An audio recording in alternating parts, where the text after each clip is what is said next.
About creep, about the way that authoritarian control and authoritarian mandates oftentimes creep into our lives sort of on the backs of other stuff, kind of behind things, kind of from the sideways way, and then all of a sudden the culture or the city just is shifted in a fundamental way, and we barely have had a chance to talk about it or notice how the hell that happened. I started thinking about this and doing some research and some writing about it, was the degree to which safety, security, is contingent.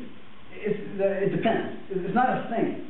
And so the same incident can be viewed from very different perspectives. Should we be afraid of aggressive panhandling, or is it poverty that we should be really afraid of?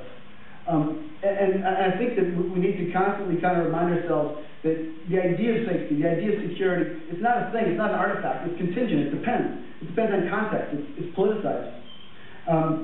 But so often in conversations, in public conversations about that, the idea of safety is unchallenged.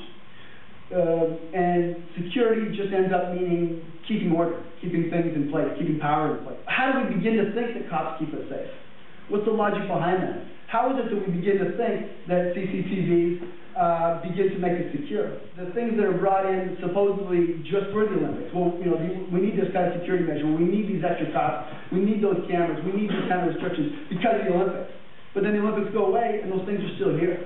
Absolutely true. But I think it also really behooves us to remember what's left behind, to remember the logic that got us to this point.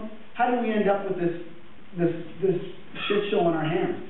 What was the logic that got us there? What were the arguments that got us there? And what's going to be left behind? And how can we begin to undermine those more fundamental logics?